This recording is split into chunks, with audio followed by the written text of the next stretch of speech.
civilians. Our enemy is a radical network of terrorists and every government that supports them. Every nation in every region now has a decision to make.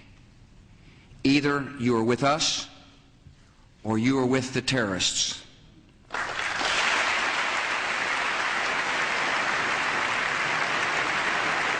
Now, I know a lot of people think they're justified in collateral damage, but at least see the kids first, as we did in the Newtown massacre, before you make that decision.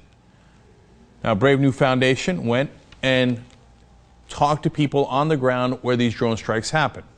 Now, a lot of these victims are from Pakistan, Yemen, Somalia, etc. They're not all from Al-Majala. In fact, Al-Majala, as I told you, was a Tomahawk cruise missile strike. But look at the different drone strikes that have killed those kids throughout the world.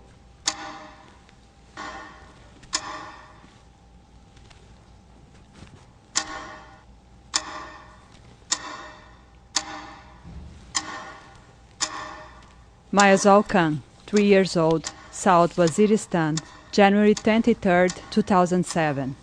Noor Saeed, 8 years old, South Waziristan, February 14, This is one of the most precise weapons that we have in our arsenal. Naeem Ullah, 10 years old, North Waziristan. Our counterterrorism efforts have been exceptionally surgical and exceptionally targeted. They have been very precise, precision strikes against Al-Qaeda. Fatima Khan, North Waziristan. U.S. officials say drones are highly accurate. Zayed Wali Shah, 7 years old. Drones have not caused a huge number of civilian casualties. Aisha, 3 years old. We are able to target with much more precision. Nisar Khan. All the actions that we take is totally consistent with international law. Naeem Khan, the past year, there hasn't been a single collateral death. Orphans of the These are Bismillah easy family. decisions to make, but life isn't easy, war isn't easy. We are very careful about avoiding civilian casualties. So when we say that the kids were not killed and there was no civilian casualties, we are indisputably lying, based on reporting, based on international groups that have gone on the ground and seen the dead kids that you just saw. And if that doesn't also cause you to think, hey, maybe we're doing something wrong there as well, you got to question yourself on that. Now, the other thing is, the people who've been doing this also have concerns because they've seen it. One particular guy is Brandon Bryant. He was a U.S. drone pilot. And he quit because he was racked with guilt over killing civilians.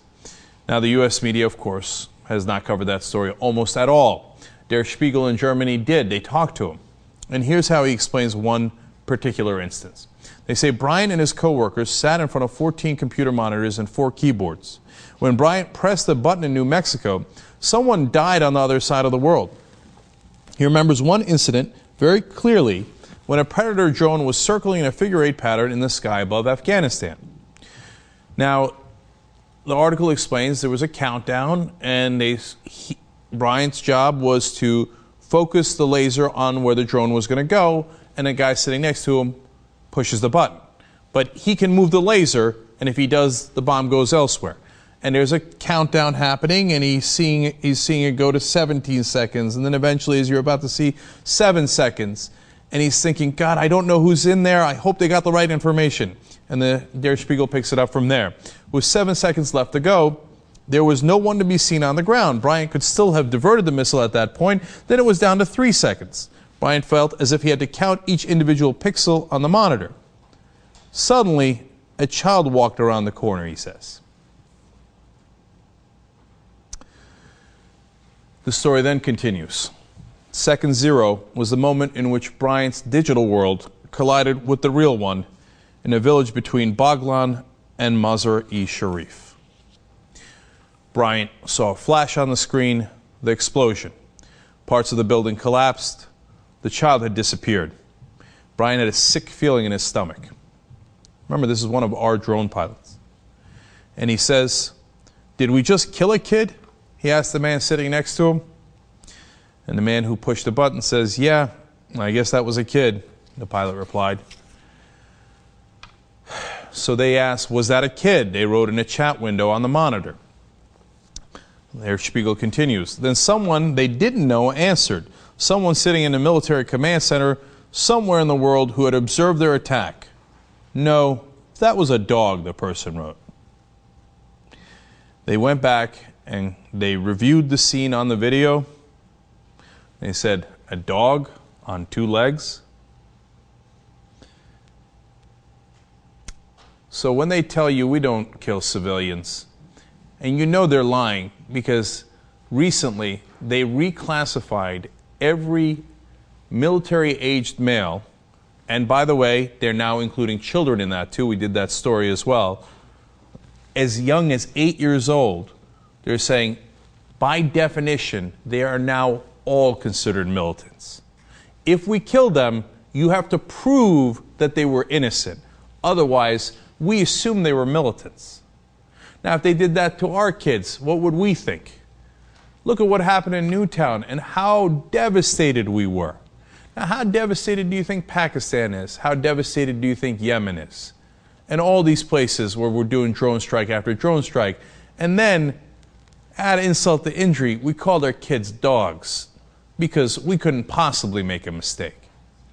Glenn Greenwald made a good point about this. It is part of the dehumanizing of Muslims across the world. Because it's hard to kill kids. It's hard to live with that. As Bryant found out, he couldn't live with it. And so he moved on and he quit that job. So what do? No. They're not kids, they're militants. And if it looks on camera like they're a kid, we're going to call them a dog. If those kids don't also affect you, I think you got to question yourself, man.